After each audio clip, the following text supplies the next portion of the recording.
Hello everybody. In this video we're going to be looking at using a TI-84 Plus to find the correlation coefficient of a linear regression for a set of data. And so you can see here we have our data set that we're going to enter into our calculator, and you are being asked to find the equation of the line of best fit, also known as the regression equation. And this time I want you to tell me what the correlation coefficient is as well. As with previous problem sets, we do have the data set graphed over here, and as before, when you enter your line of best fit, that line of best fit will be graphed so that you can use that as a check to see if you've entered the data correctly. So let's begin. As always, we want to begin by entering our data into the calculator.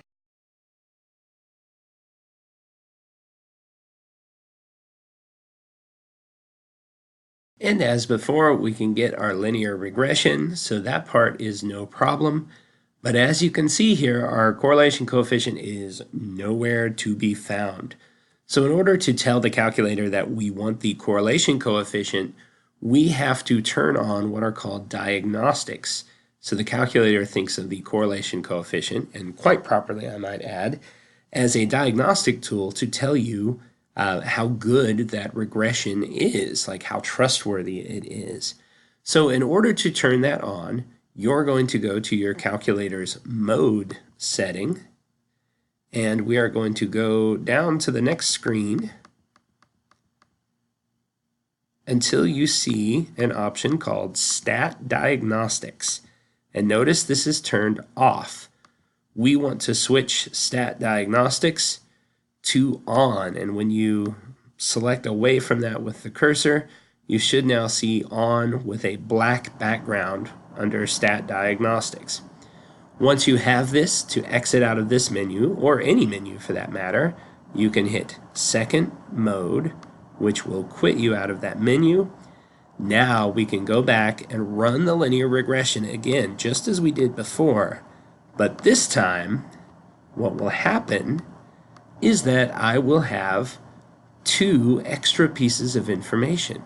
I have r squared, which is called the coefficient of determination, and I have r, my correlation coefficient. So notice both are r. This one is r squared. Right now we are interested in the correlation coefficient, so that is just r.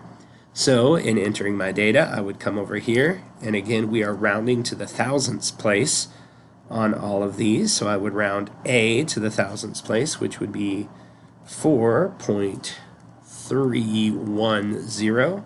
That 9 will round up to a 10, and don't forget your x, and then minus 3.96, and that 4 in the thousandths place will round up to a 5, and my correlation coefficient r is equal to 0.999.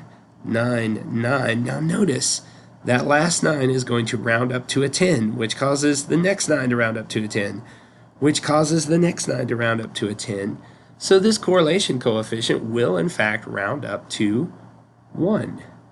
And so I can now enter that data and ask the computer to check my answer, and we can see that we are correct. So again, the only new thing here is that you need to turn on the stat diagnostics and run your correlation coefficient. Now a nice thing is that when you go to enter your data for a new problem and you are wanting the correlation coefficient, you only have to turn the stat diagnostics on once.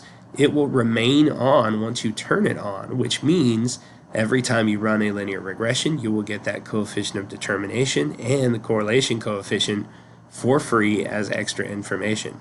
So again, you only have to turn on the stat diagnostics once, and once you do that, every linear regression you run afterwards will give you your correlation coefficient.